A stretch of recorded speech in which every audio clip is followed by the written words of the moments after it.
room is filling up quickly. We are at the top of the hour. So let's kick it off. Good afternoon, everyone, and thank you once again for joining us today. My name is Michael Chumakov. I'm the Director of Wealth Management here at Alterna. As always, it is great to welcome everyone back as we continue with our Alterna Wealth webinar series. Today's topic is one that marks a major milestone, I think, for most of us in financial planning, and that's retirement. So making the shift from building your savings to drawing them down, it could be a critical point in your planning process. How you approach the transition can also have a big impact on your lifestyle and also on your long-term financial security. So in this session, we'll explore 5 categories of wealth savings and the range of individual sources within each, and then we'll look at how to prioritize the drawdown order among them, which is all driven by your personal goals and, of course, your lifestyle intentions. So whether you're approaching retirement or you're already retired or simply planning ahead, today's discussion will hopefully give you some strategies and confidence for this important stage in your life. Now, before we get started, I just wanted to issue a couple of quick reminders, as I always do. First and foremost, all participants will remain in listen-only mode throughout the entire session. If you do have questions, I encourage you to please submit them using the question function on your Zoom screen. If your question isn't answered during the webinar, please feel free to email us at wealth@alterna.ca, and we will follow up with you directly. And last but not least, today's session is being recorded and will be available on our website shortly, along with some additional resources as we always send out. So without any further ado, we're joined once again by our trusted speaker, Doug Carroll, who's going to walk us through all the essentials here. So what retirement drawdown means, the different sources of income, and how to create a strategy that works for you. So for those of you who are joining us for the first time and may not be familiar with Doug, I'll give you a bit of background on him. Doug Carroll is a tax and estate specialist for Visa Wealth, which is a wealth management partner to credit unions across Canada. He brings extensive experience to the table, having previously run an estate planning law practice and serving as an advanced case consultant with both a life insurer and a mutual fund provider. Doug's impressive credentials include a business degree, a Master of Law, specializing in tax, and certifications also as a certified financial planner and a trust and estate practitioner. With over 30 years of experience, Doug supports financial advisors in many, many ways, from writing articles to providing individual case consultations and, of course, hosting webinars such as the one we're doing today. So, Doug, I'm going to hand it over to you. Okay, just taking myself off mute there, Michael. Okay, so I'm going to take you through this topic, and you've had a chance to look at the splash screen to start off. So I'm just going to move it forward so you can see the topics that we're going to get into. And as you were speaking there, Michael, I look back on the sessions that we've done in the past, and we have done this topic. I've spoken on it, but it's been 3 years since the last time that we went through it. I've made some adjustments to it, just the way that I talk about it, and some swapping in different concepts that might be involved, and and so it's similar if you were around the last time that we did it, but also it's got some new things in it. What it doesn't get into, quite intentionally, is direct arithmetic. There's some numbers that I've got in here, but to show you what the figures are that you can accumulate savings in various places. But it doesn't get into the direct arithmetic that applies to you personally. The one thing that I have brought in here, which is a known, or perhaps a semi-known concept of the 4% rule. You'll see that as one of the items that I'm going to touch on in here. It's something which does frame up the follow-up discussion that I have there, which shows as chess permutations. So as Michael is talking about the choices, the priorities you make among the drawdown of the various places where you've accumulated your savings, that's where I'm going to get into that, talking about choices that you make among those places and principles that are involved in making those decisions. Ultimately, it is your interaction with your advisor that you're going to have to look at where you're at, where the money is located, what your plans are, and how you might draw down the funds that you have. But you can then work in these principles into that discussion. So with that, I'm going to take you through the topics here. And Michael, we were just talking about how allergies are hitting us all. I've got allergies hitting me, and so if I clear my throat. Apologies, but I've got a little bit of an allergy thing going on right now.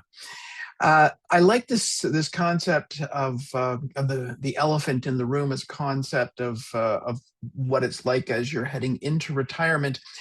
And the old fable about this, and it goes back centuries, maybe even millennia, is about the wise men in a dark cave who each are trying to figure out what this thing is that they've come across. And in each case, they're in a different place in the cave. And so one thinks, because they're hanging on to the trunk, that it's a snake. Another one feels that it's a rope because they got the tail. Another one thinks it's a wall because it's the side of the elephant. Must be a very calm elephant that he didn't just trample over everybody. But of course, each one of them is looking a little bit at what this thing is. They're not looking at the whole thing. And that analogy applies in how it is that we look at retirement. With retirement, we do tend to think about, when I say we, I mean the street belief, and the starting point is when you are going to retire quite often.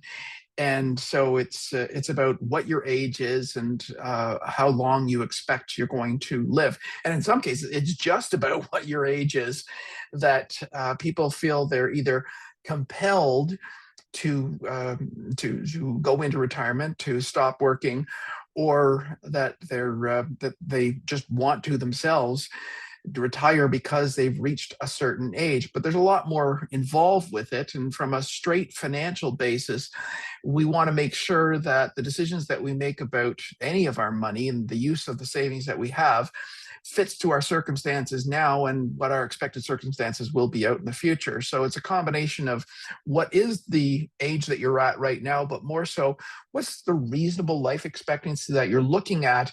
And have you accumulated enough funds towards your retirement time when you will not be working? How much have you set aside as capital that will then work for you in order to provide you income when you're no longer generating income yourself? And then apart from that, there are other aspects to retirement, living life generally. Starting point that I was using was about the finances, but the things that you're doing is going to matter to the quality and the texture of the life that you're having, and those things are as important in terms of your day to day as how it is you're going to fund those things. So who are you going to be spending the time with in your retirement? Is it you? Is it you and a spouse? Are there others who are either dependent upon you or who you intend to provide for as well, voluntarily perhaps provide for, even though you may not have legal obligation? Where are you going to spend your time, both in terms of the geography of the location where you're at and the specific abode that you'll be in, as well as the kind of surroundings you want to have for yourself in the place where you're living. The next to last item, as I'm working my way around the elephant here, is the why, the need that we have for having purpose in life. When you are working, then you have a purpose which is defined in part by the work that you are doing and the people that you spend your time with in your working years. And when you're no longer working, then who are you? Particularly if you define yourself intentionally as somebody who works in a particular place or does a particular type of contribution to productivity, to society. When you're no longer doing those things, who are you, and how does it affect what your mental state is if you're no longer doing those things, and what kind of substitute things might you do in place of the things that you do during your working years? And then that gets us to the point where we come around to say decumulating. I used to call this topic retirement decumulation, but then that sounded so technical to some people that I just turned it into drawdown. But it's the same thing. You accumulate your savings and grow it through investments, and then at a point you make the decision that you are going to decumulate, And that's what I'm going to get into here is the sources that you have that you've accumulated, the rights that you may have to government supported plans, and then the decisions that you make among those things. So the government plans to start with, the public pensions that we have available in our country, I I want to just outline at a real high level what these are. The two main programs being the Canada Pension Plan and Old Age Security. And then as a further part of the old age security plan, we also have the low income support that's available through the guaranteed income supplement, which is again a part of OAS, and other supports for lower income where there is a low income spouse, either currently the low income spouse of someone who is receiving old age security, or a survivor if that person has died. So really the only two that I'm going to talk about are the Canada Pension Plan and the Old Age Security. Canada Pension Plan is specifically for a person who has been in the working population, who has earned income as an employee, and is required to set aside a certain amount of premiums. It's an insurance-based plan that then will will provide for them in their retirement years. So it's intended to replace 1/4 of income. Up until relatively recently, within the last decade, there have been some changes to the funding process and the obligations of premium payments, so that it will now move up to the point where it's expected to replace up to 1/3 of a person's income, up to a maximum, which is called the year's maximum pensionable earnings level. It's around about $70,000 is the coverage amount that it's expected to replace. So you can take the Canada Pension Plan at age 65, and these are the maximum figures that I'm showing here.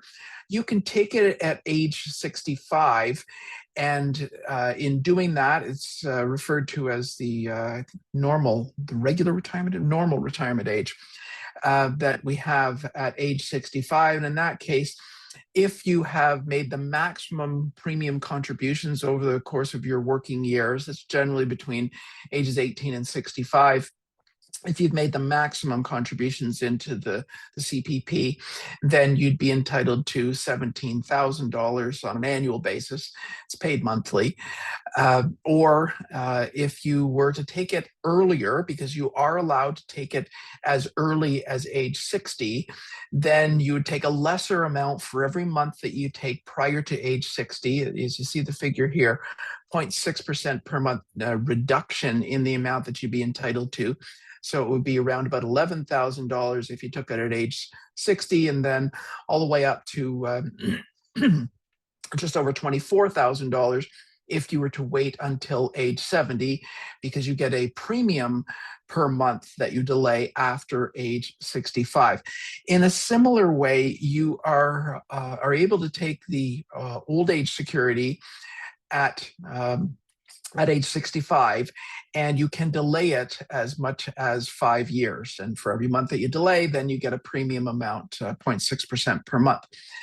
As compared to the Canada Pension Plan, the old age security is a simpler qualification, in that if you've lived after the age of 18 in Canada for at least 40 years, then you will get the full old age security. So it has no working component to it. It's you as a resident that entitles you to receive that. And if you have a lesser number of years that you've been in Canada as a resident, then you'll get a smaller proportion of that figure.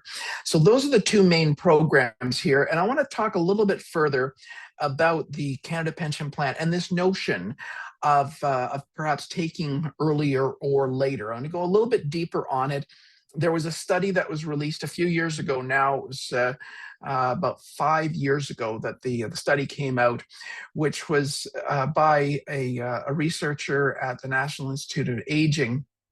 And it looked at the decisions that people make about taking the Canada Pension Plan, whether to take it earlier or later. So the figures that I was showing you on the previous slide, the maximum figures of a 36% reduction or a 42% increase.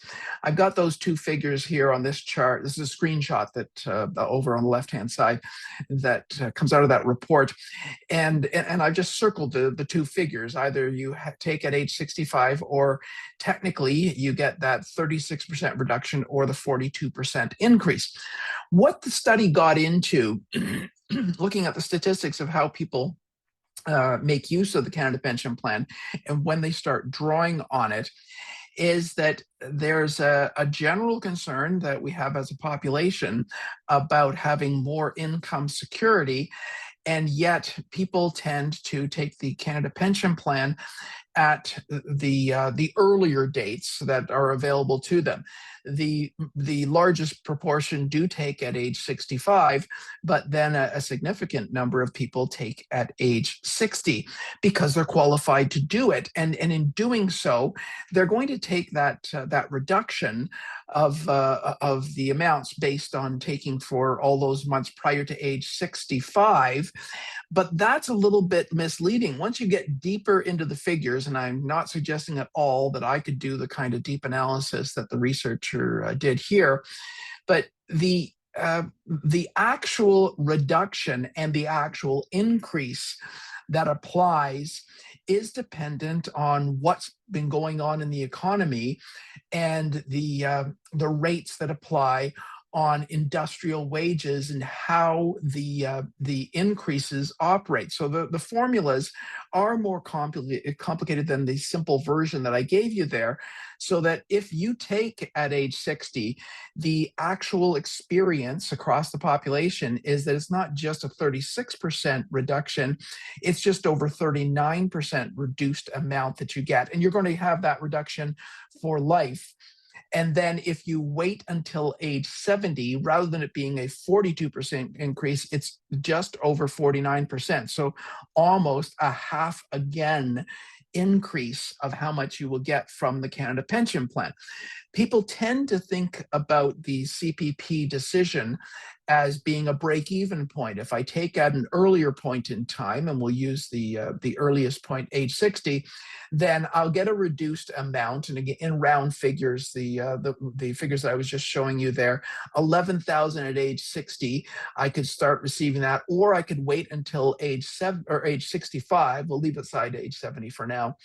I could take it at age 65, which means I won't get anything between now and 65, but then at 65, I will get 17,000. And all of these figures are indexed for inflation. But comparatively, which one would I prefer to do? The common type of simple analysis that people do is to say, what's the break-even point? If I can take that $11,000 figure each year, and how far would I have to get out in time in age, where the 5-year delay until taking 17,000 would put me at a break-even point where it wouldn't have mattered which way that I make that decision. And that inclination that people have, including some financial writers getting into that kind of a comparison, tends to influence people to take at an earlier age. What the researcher here did was did a comparison of what would happen based on actual life expectancies, because we tend to underestimate our life expectancies, and looked at a whole variety of things. And I'm just pulling out some of the main final figures here. If you were a woman, your average age at age 65, your average age that you'll carry out to is age 89. And so if you go out to age 89, if you live to that age, the net current reduction in the value of your Canada Pension Plan by taking earlier at age 60 instead of 65 is $155,000. And you can see here, there's a 25% chance that you live out to age 97. I know that seems like an old age to many people, but that's a pretty good possibility, 25% of living out to that age. And it's almost a $300,000 hit that you take by having taken earlier at age 60 instead of 65. I won't bother going through the male numbers. You can see what they are here. But the idea is to show what is that lifetime loss that applies if you were to take at an earlier age. If you are able to delay, then you might very well be better off and much better off. Of course, people get concerned about that they don't want to miss out if they happen to die early, that they will not have gotten their share out of the Canada Pension Plan. But really, the worst problem to face is to run out of money or run extremely low on money and continuing to live. If you die and you don't collect from the Canada Pension Plan, I guess that's unfortunate, but you're not as directly in pain for that than if you were to live and to live well out into a later age and not having had the benefit of the higher amount that you could have received. I then looked at this study. You'll be familiar with it, at least to some extent, which is called the marshmallow test. It's actually more than just marshmallows. There's a researcher at Stanford University in California, the guy named, as you see here, Walter Mischel. He led this study back in the early 70s, began in 1970. And basically, what they would do is they'd put two treats on the or a treat on the table in front of a young child, kindergarten age, generally somewhere between 4 and 6 were the earliest children. They had a variation on these things. And though the marshmallow became the name of the test, there was actually a variety of different treats that would apply. They would put one in front of the child, and then the researcher would leave the room. And the deal was that if the researcher came back and the marshmallow was still there, then the child would get a second marshmallow. And so a lot of people just kind of laugh at it, and you see the old footage of it that shows children doing everything they can not to look at the marshmallow and manage with it.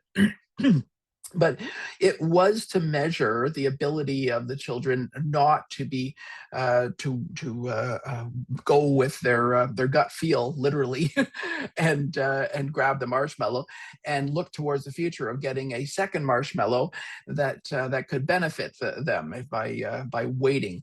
And that ability to defer off that satisfaction, to hold off on that, that's something that Mischel followed up with, along with the whole team of researchers.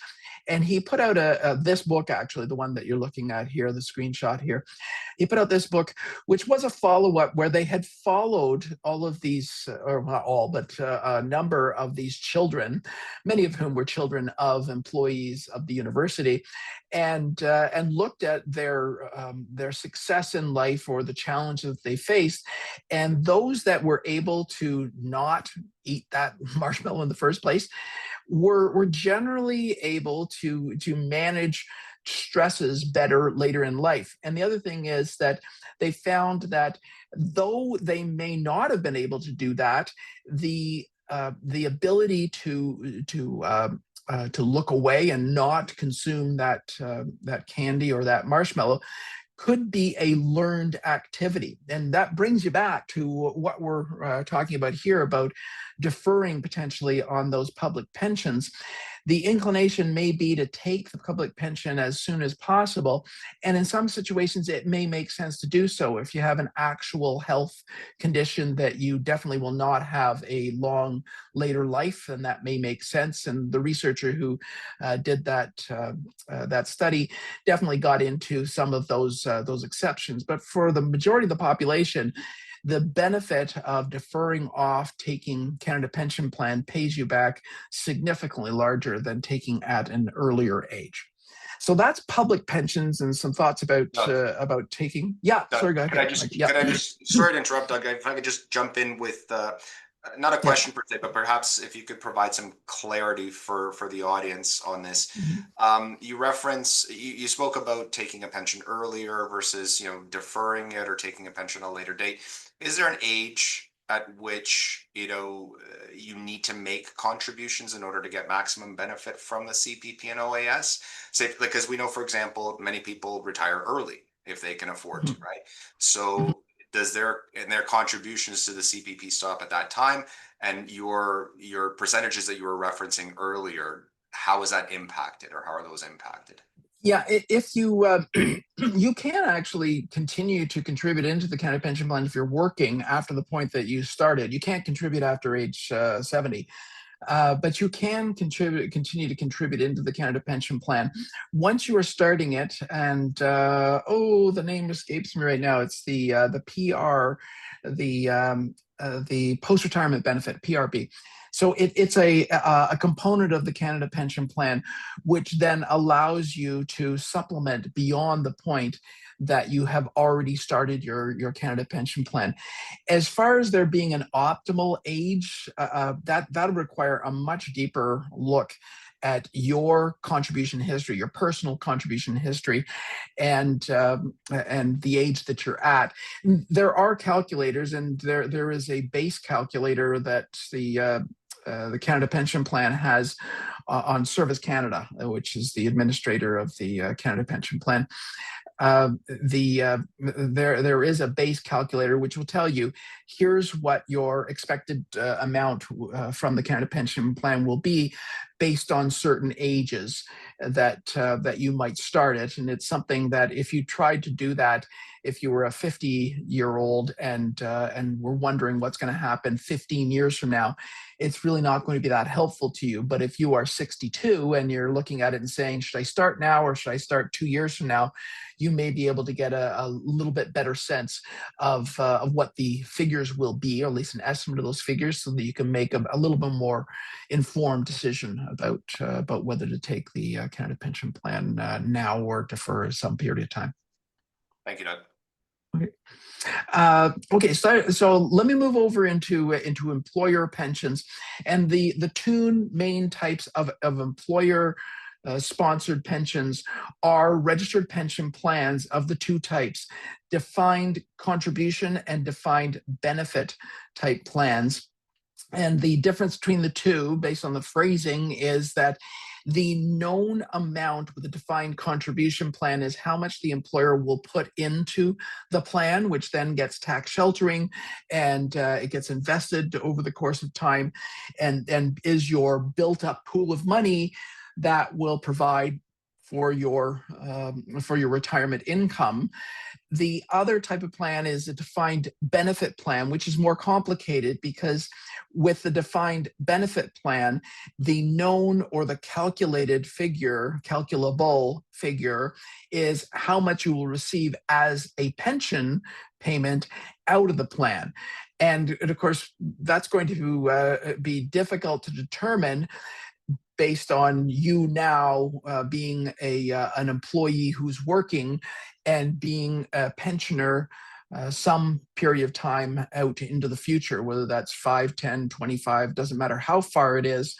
In order to determine how much gets put into the plan in order to provide you with that retirement pension, then an actuary, which is like a supercharged mathematical person, makes a calculation based on statistics and the profile of all of the contributors into the plan, all of the eventual pensioners into the plan, so that the employer will be told, here's how much you as employer must put into the plan in order for these people to receive the defined benefit amounts that each is entitled to.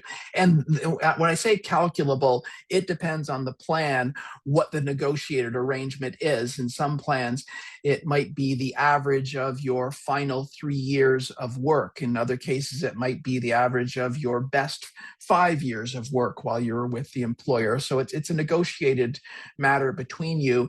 And because it is variable in that way, that's why it's difficult to determine without having that formal involvement of an actuary to provide the guidance to how much has to go into the plan.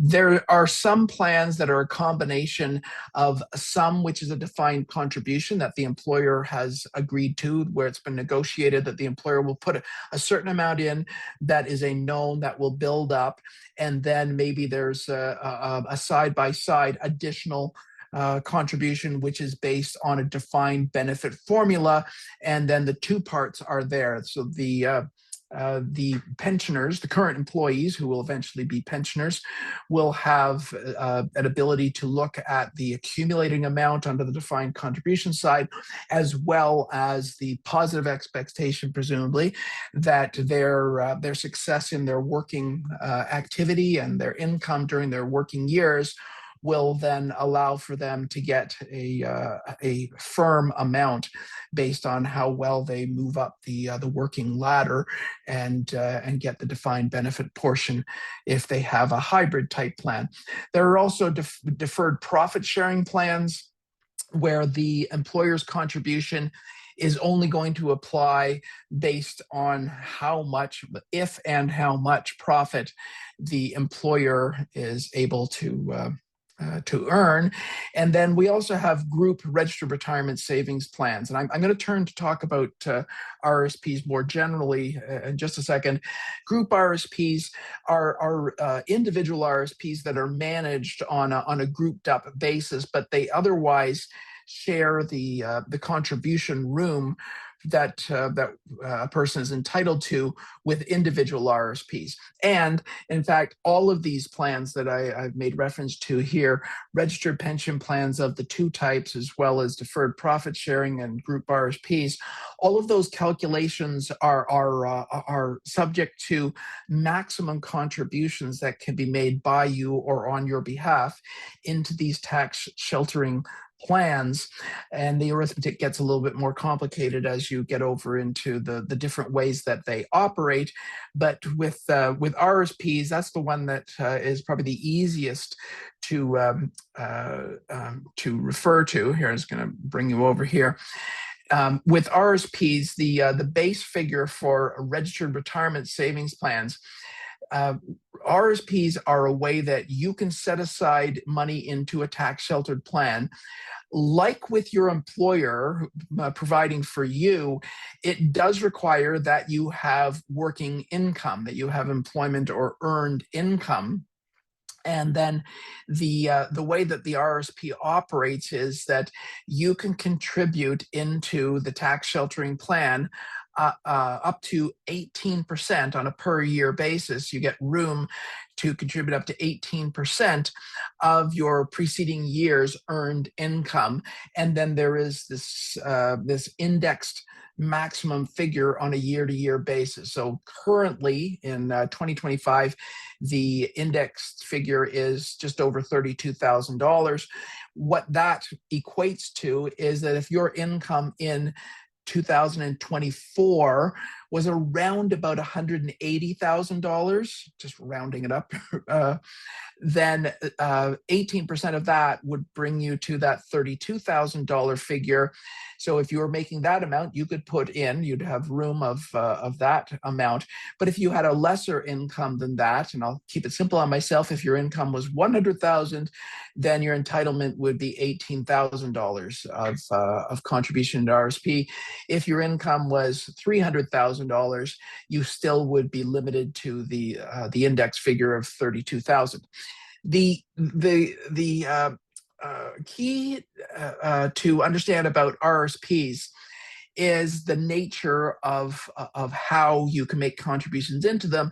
It is a maximum that you are entitled to put into them. And as you'll see further down below, eventually when you come to drawing the money out, there is a minimum that must come out of your tax sheltered savings plans, and more specifically, the registered retirement income fund. But just before I move on to that, the room that you have available to you, it can be put into your own RSP. So you are the annuitant and owner of that plan. Or if you have a spouse or common law partner, so legally married or common law, then you can use your room to go into the spouse's plan. And the reason why you would do that generally is because you want to make sure that you are accumulating savings in the first place. But two, for tax planning purposes, we have a tax system where we have graduated tax brackets. So higher levels of income, you pay higher rates of tax. if one person in a household is getting the majority or all of the income, then that person is going to push up into higher tax bracket rates.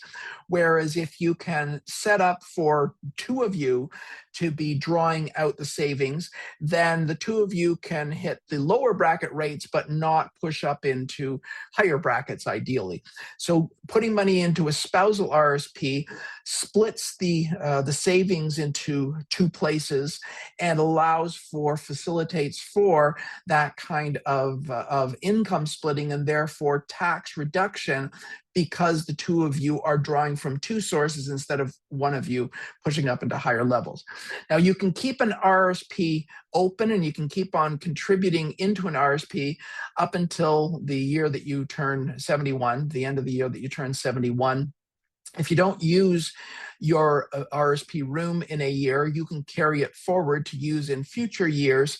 But the last point that you can make use of it is the year that you turn 71, with the exception that if you have a spouse and your spouse is under that age, then you can use your room, even though you might be 74, 75, higher ages. If your spouse is under 71, then you can contribute into a spousal RSP with your carry forward of RSP room that you might not have used. The point at which you hit 71, you either have to cash out the RSP, which wouldn't be great because that's going to be a large amount of money that then at that point would be taxable on coming out of the plan all at once in 1 year. So again, problems or challenges if you're going up through brackets.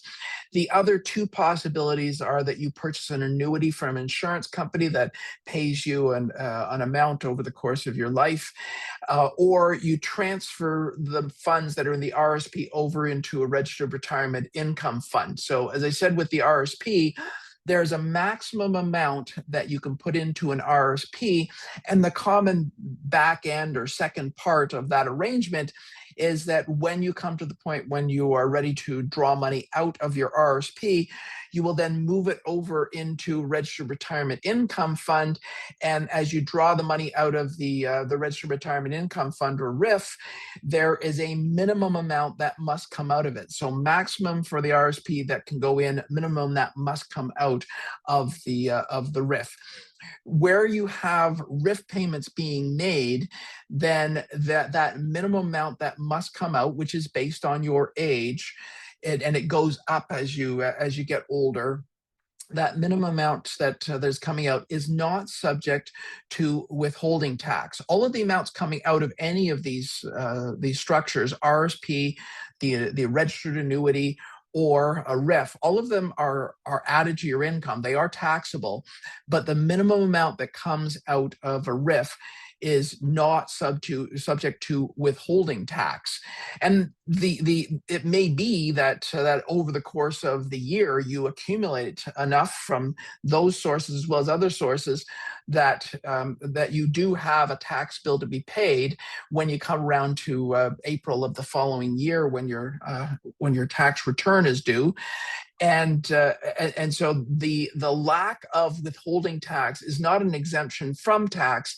It's just that the process of collecting that tax, which begins with the withholding at the source of the RIF administrator holding back if the amounts exceed the minimums, then you don't have that withholding that applies if you are looking at strictly the amounts below the minimum. If you take money directly out of an RSP, doesn't matter how much it is, then you are going to have withholding tax applying from the very first dollar that you have coming out of an RSP. So the usual course is that once you come to the determination that you're going to draw down your money, you're going to take your retirement income from the source money in your RSP, you will then move that over to either or both the combination of registered annuity and a RIF. If it does come out to the point where you have no more income, or so you have tax due in tax filing time, then it may be that you'll be subject to quarterly installment requirements on paying your taxes in future years. So in addition to using spousal RSP, another way that you can split income with a spouse is if you are drawing money down from those various sources, registered pension plans, RIF money, registered annuities. That's your money as you're receiving it, but then you're allowed to use what's called the pension income splitting rules to elect on a year-to-year basis to have up to 50% of the amounts that you receive that you're entitled to pushed over and taxed to your spouse. So jointly, you would elect to do that, and you can make a different decision every year if a different figure works best for you. And your accountant, your tax filer, or the software that you use will generally recommend what would be the optimal way to elect that. If you're under age 65, that splitting is really only available to registered pension plan money. But once you hit age 65, then it's the registered pension plan money as well as money that comes out of registered annuities and RIFs. If you have money that you take out of an RSP directly, it's not entitled to this pension income splitting rule. So you have to move that RSP money over into a registered retirement income fund or annuity in order to make use of the pension income splitting rules. And the other benefit of doing this is that the money which then is taxed to your spouse, not only is it taxed them at their marginal tax brackets, but the spouse also gets to claim the pension credit. Pension credit is not enormous. It's roughly the first $2,000 of income. You get a 15% reduction on the taxes that first $2,000 of income. But if your spouse is not otherwise receiving any of that sourced income, then definitely that's a benefit to you as a family for that to happen. We then have a variety of other types of savings that you can have, which are not specifically directed towards retirement savings, but can be used in your later years. You can draw them down. You could have money that you put into your tax-free savings account that you had accumulated there. That's after-tax money that goes into a TFSA, and then the growth of that is tax sheltered, and the draw of that money out is non-taxable as you take that out. We are at the point now where the accumulated room, since the TFSA was introduced in 2009, that was the first year of eligibility, we're up to the point where the accumulated room that people, if you were at least age 18 at that point, then you'd have over $100,000 of room. It's 102,000 roughly, I think, is the figure now, that you would have room that could have gone into the TFSA over the course of the time since 2009. So it's a fairly significant source of other savings that are available to you, and then a supplement to your retirement drawdown. We also have the possibility of non-registered savings, so open taxable a cash account. Those are the phrases that attach to this, where you again have after-tax money that you invest and could accumulate in some way, and you can draw those dollars down as well, along with your retirement source monies that I walked you through the different various types, TFSA as well as the non-registered. And so there's a few different places where you might accumulate your money. If you ran a business, then you might wind up the business, and that would be much more complex than what we're going to get into here. The business, when you come to the decision of how you're going to harvest out the value there, that's a conversation you really do need to have with your accountant in particular to decide what's the best way to go about doing that. And the last thing to note is that you can make use of life insurance for excess savings that you want to grow up in value, that generally is going to be, as its intended purpose, paid out as a death benefit when you have a death applying. But in circumstances where you would like to access that money and you have cash surrender value, you may be able to take policy loans to draw the money out of the insurance policy if it has built up value that's available to you. It's not going to be a primary source of income at any point in your life. It's something that could be, though, a supplement of some sort, perhaps to help you bridge the time if you have a gap in your available finances. Now, the the point that I raised early on is about this 4% rule, and I wanted to give you some background on where it comes from, so you can understand what is suggested. The idea with it is quite appealing that a person could come up with a single figure that, given an amount of accumulated savings, could you just choose a drawdown figure and that would be it? You wouldn't have to do anything more.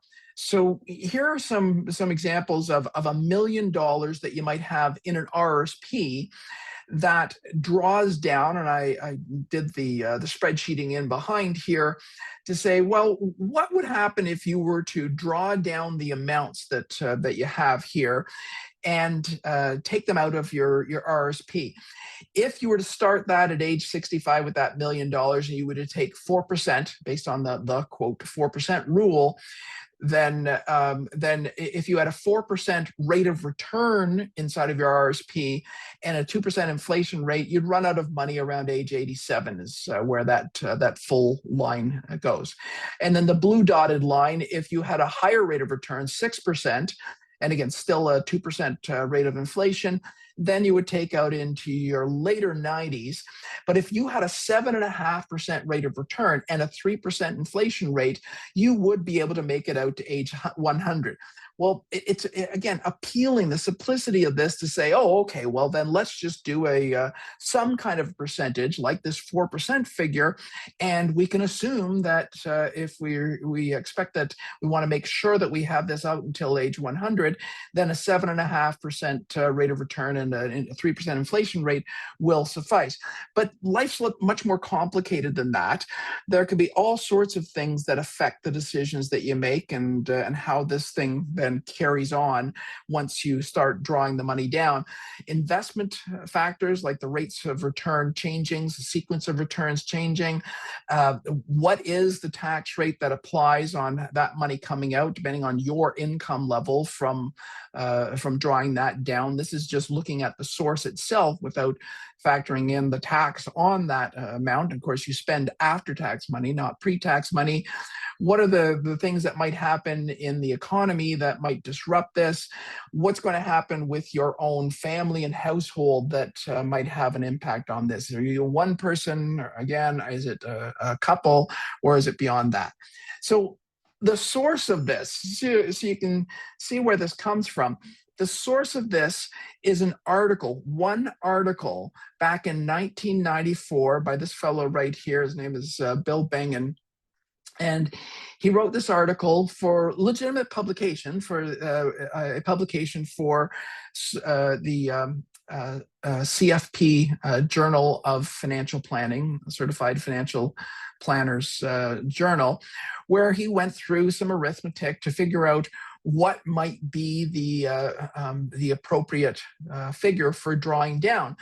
And he came up with a few possibilities, and this is what he came up with. If you had $1 million in a portfolio, and he's in the US, and you had 50% in bonds and 50% in stocks, where you had a 10% rate of return over the entire time period, and on the stocks, and a 5% on the bonds, which is where that 7.5% comes up, then could you sustain, or how long could you sustain the money here? And this is what he came up with, say, well, that would do it if you had that rate of return. But one of the other things to note in terms of assumptions is the effect of taxes. Explicitly, he says, the effect of taxes is neglected in this case. That's a quote that comes out of the paper itself.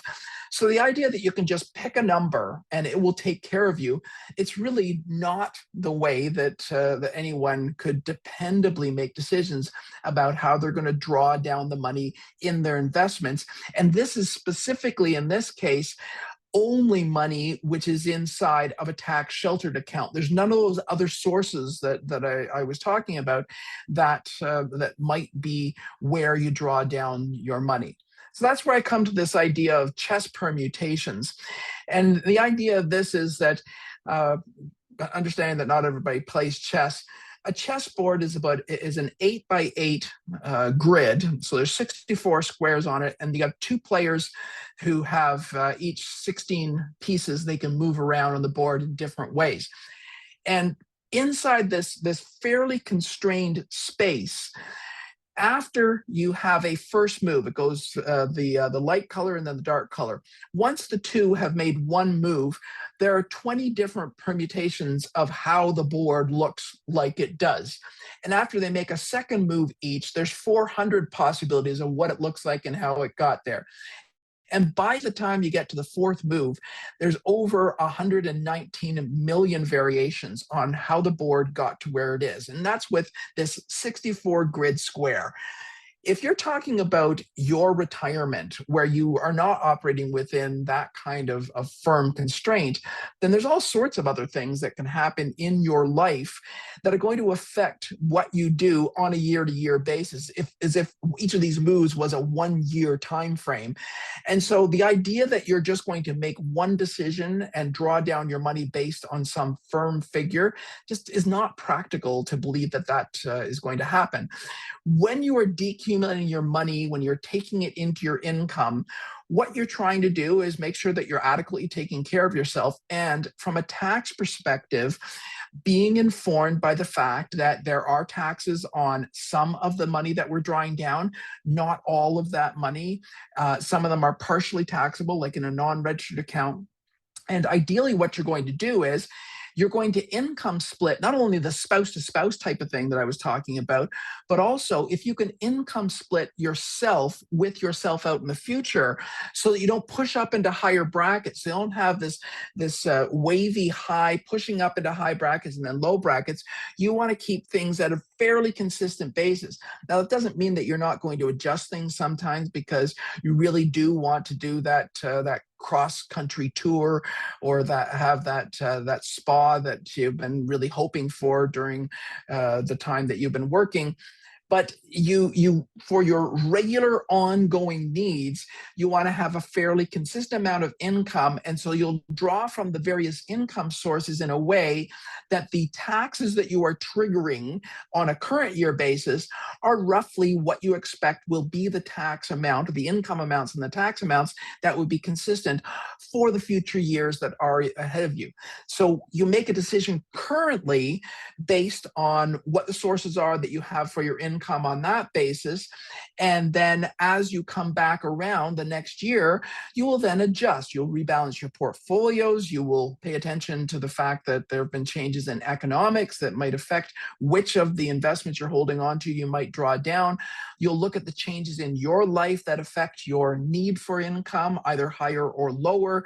And you'll look at the world around you and the expectations you have. So it's something you're going to revisit from time to time.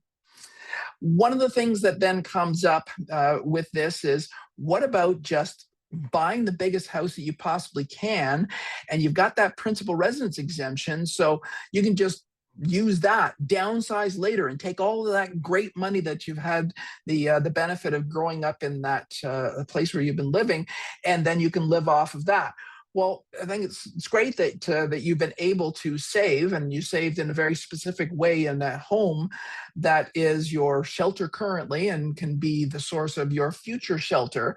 But the idea that you're going to downsize, you're going to pull this money out, it's not always that practical, because where you are right now, well, when you make that first move from one place to another, you're going to have transactional costs associated with that, and you'll have to make decisions about, well, where are you going to? If you're in the same economic market, if you're in the same geographic market, and you're going from a 5-bedroom house to a 4-bedroom house, or you're going from a 2-story to a bungalow because your knees aren't holding up, you're still within the same economic market. And though you might believe that you're a better negotiator than the next person, it's likely that you're not going to have a major difference unless you were to move to an entirely different or some further market where you're going to be able to actually move downsize with cash in hand. But you got to think about, where are your doctors located? Where are your kids located? Where is your social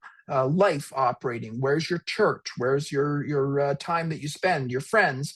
Are you really going to make that move to that other place? And if you're going to do that, how does it affect the lifestyle of you traveling back and forth and continuing to engage with those people? And that's not to say that you can't do it. Lots of people do, but to assume that you can just downsize and that's it, that's not likely going to be sufficient to just say, I've got a large house, I can just pull the money out of it. You still need to pay for your housing wherever it may be.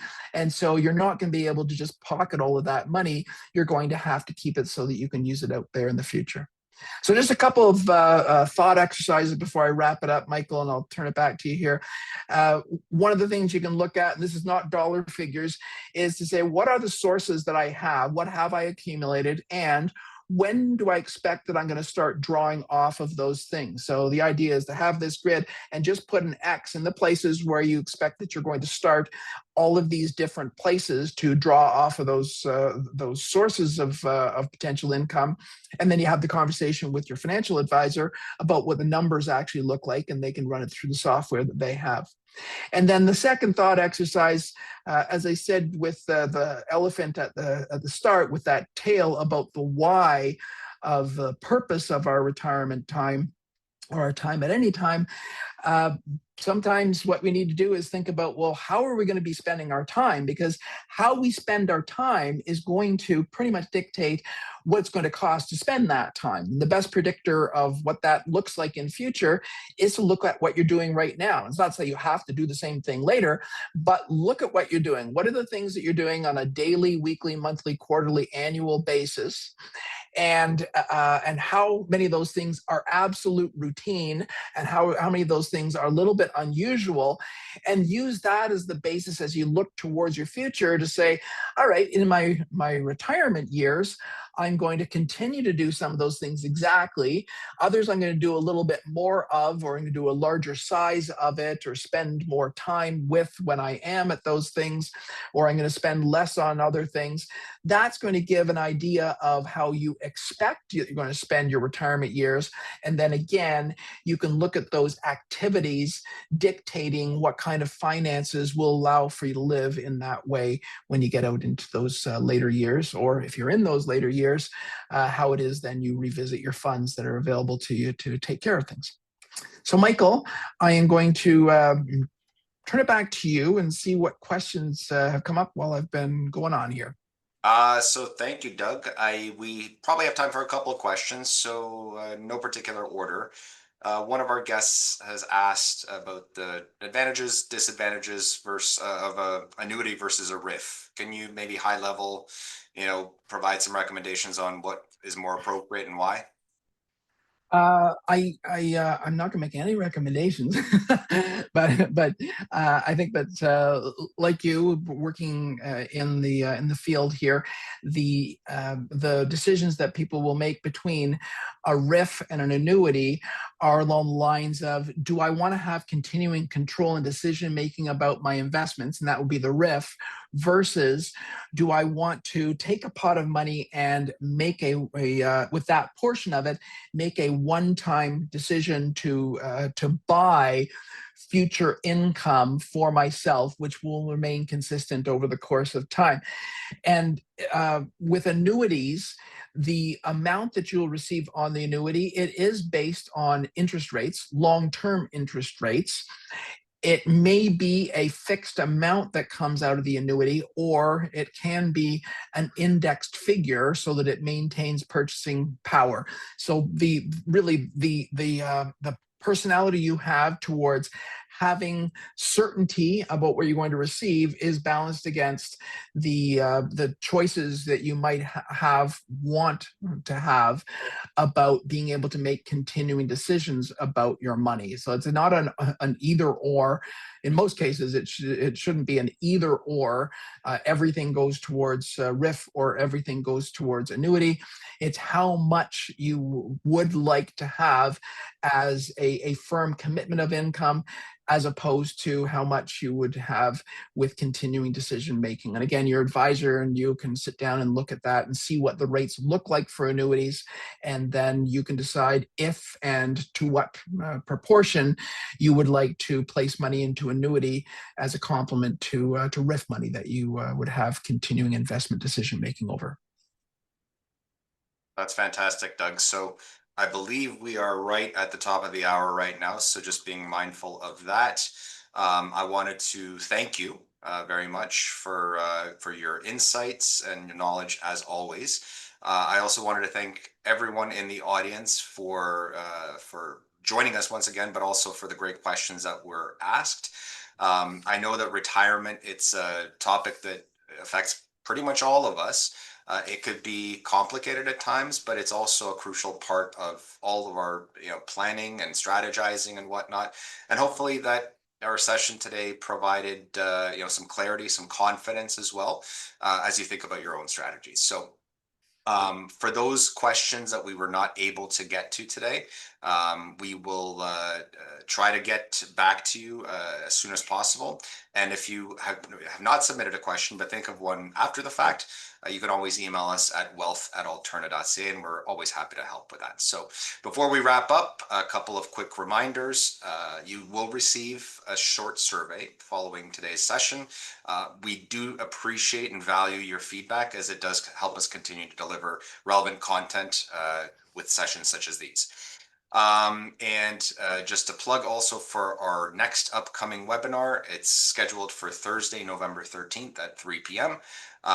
Please stay tuned for that with respect to topic, and we hope to see you all soon. So Doug, thank you again, as always, and thank you to our audience for joining us. And I wish everyone a great evening and continued success along your financial journey.